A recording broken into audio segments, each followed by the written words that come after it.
नियोजित शिक्षक से बहुत बेस्ट एजुकेशन रहेगा मेरे यहाँ बिहार में।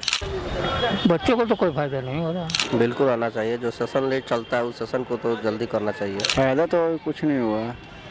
शिक्षक लोग जाते हैं स्कूल में और बच्चे लोग को पढ़ाते हैं सही से। नमस्कार, आपका स्वागत है 24 डेली वॉच में। आज हम बात बिहार की शिक्षा के बारे में। चुनाव से पहले जो नीतीश कुमार ने बिहार में इतना शिक्षकों की बहाली की है, तो क्या इस पे बच्चों को सही में फ़ायदा हुआ है या चुनाव के लिए था? आइए लोगों से इसके बारे में जानते हैं। टीचर्स की जो बहाली हुई है, तो उस बच्चों को कुछ फ़ायदा हुआ है?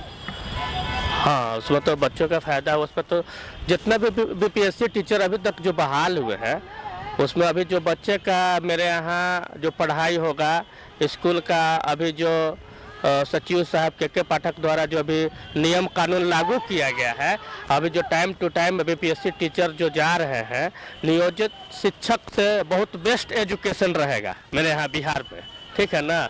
अब इसी तरह का नियम लागू होते रहे, इसी तरह एजुकेशन वाले लोग ही टीचर का में अप्लाई करें। और टीचर अगर बच्चों को पढ़ाते हैं तो उससे बच्चों का सर्वांगीण विकास संभव है और होगा।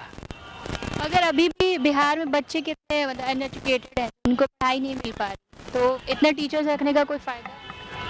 हाँ, बिहार में अभी बच्चे अनएजुकेटेड हैं, बट उनको एजुकेशन के लिए प्रेरित किया जाए। इसमें माँ बाप का भी काफ़ी, मदर एंड फादर का भी योगदान होना चाहिए, ताकि बच्चों को प्रेरित करें और टाइम टू टाइम बच्चों को स्कूल भेजें। बट मास्टर इसमें no role. Master BPSC teacher सही है, कोई दिक्कत नहीं है। इसमें तेजस्वी सरकार का बहुत अहम रोल भी है, ठीक ना। अब उनका योगदान, कलाकृति और तेजस्वी सरकार का सोच, उनका मिनिस्ट्री का सोच काफ़ी डेवलपमेंट। अब इस तरह का अगर हमारे यहाँ चीफ मिनिस्टर अगर बन जाए, यंग चीफ मिनिस्टर, तो हमारे बिहार का सर्वांगीण विकास संभव है। बिहार में अभी इतनी बहाली हुई है शिक्षकों की, तो उसमें बच्चों को कुछ फ़ायदा हो रहा है? बच्चों को तो कोई फायदा नहीं हो रहा। जो चुनाव से पहले ये हो रहा है, तो आपको लगता है कुछ चुनाव से रिलेटेड ये बात है?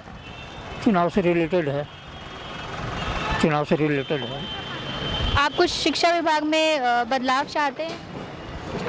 शिक्षा विभाग में तो बदलाव जरूरी चीज़ है। बता सकते हैं क्या? शिक्षा पर ध्यान देना पड़ेगा, बच्चे पर ध्यान देना पड़ेगा, यही सब चीज़ें। आपको क्या लगता है बिहार के शिक्षा विभाग में कुछ बदलाव आना चाहिए? बिल्कुल आना चाहिए। जो सेशन लेट चलता है उस सेशन को तो जल्दी करना चाहिए। और जो सिर्फ शिक्षकों की इतनी बहाली हुई है, तो आपको लगता है बच्चों को कुछ फ़ायदा हुआ है? बच्चों को फ़ायदा हुआ, परंतु बाहरी लोगों का बहुत ज़्यादा फ़ायदा हुआ है। जैसे अदर स्टेट में यह नियम है कि वहाँ के लोग की संख्या 70% से ज़्यादा रहती है, वैसे ही बिहार में भी इस व्यवस्था को लागू रखना चाहिए, ताकि ज़्यादा से ज़्यादा बिहार के युवाओं को रोज़गार मिले।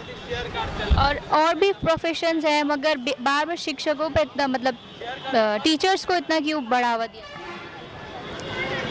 अब ये तो सरकार की अपनी पॉलिसी होती है। सरकार को उस दिशा में अच्छा कार्य करने का मौका मिल रहा है तो करना ही चाहिए, और काम हो भी रहा है, ऐसा नहीं है। परंतु जो सेशन लेट चल रहा है उसकी व्यवस्था दूर करनी चाहिए, और जो प्राइवेट कोचिंग संस्थाएं ज़्यादा हुए हैं उसमें भी सरकार को कहीं ना कहीं अंकुश लगाना चाहिए। अभी भी बिहार में काफ़ी बच्चे अनएजुकेटेड हैं। बिल्कुल हैं, हमारा समाज उसका दोषी है, और वर्तमान में राजनीतिक परिवेश भी उसका दोषी है। उसके लिए आप कुछ बता सकते हैं क्या करना चाहिए सरकार को? पिछड़े इलाकों में जहाँ बच्चों का शिक्षा की व्यवस्था काफ़ी कम है, उस पर मेन फोकस करना चाहिए, चाहे वह आंगनबाड़ी के माध्यम से हो या फिर प्राथमिक विद्यालय के माध्यम से हो, उस पर ध्यान देना चाहिए। तो हमें जैसा पता है अभी शिक्षकों की इतनी बहाली जो हो रही है, तो आपको लगता है इसमें बच्चों को सच में फ़ायदा हुआ है? फायदा तो कुछ नहीं हुआ। ये सिर्फ चुनाव के लिए हो रहा है, आपको क्या लगता है? क्या अब चुनाव के लिए बारे में बताएं। शिक्षकों की इतनी बहाली हुई है, तो अब बच्चों को इससे कुछ फ़ायदा हुआ है? यस, कैसे हुआ? फायदा हुआ है कि शिक्षक लोग जाते हैं स्कूल में और बच्चे लोग को पढ़ाते हैं सही से। आपको वैसे एजुकेशन मिल रही है? अभी तो मेरे कॉलेज में अभी टीचर नहीं आए हैं। नहीं आया, तो आप कैसे कह रहे हैं कि आपको हुआ है? मतलब और स्कूल में फ़ायदा हुआ है, बच्चा लोग को पूछे हैं। जैसा कि हमने अभी सुना, जितनी बहाली हो रही है शिक्षकों की, उस पर लोगों की ये राय है कि हाँ, बिहार में एजुकेशन बहुत अच्छे से चल रही है, और कुछ कहते हैं कि नहीं, बच्चों को कुछ एजुकेशन नहीं मिल रही है। तो ऐसी तमाम खबरों के लिए हमारे साथ बने रहें और देखते रहे 24 डेली वॉच। धन्यवाद।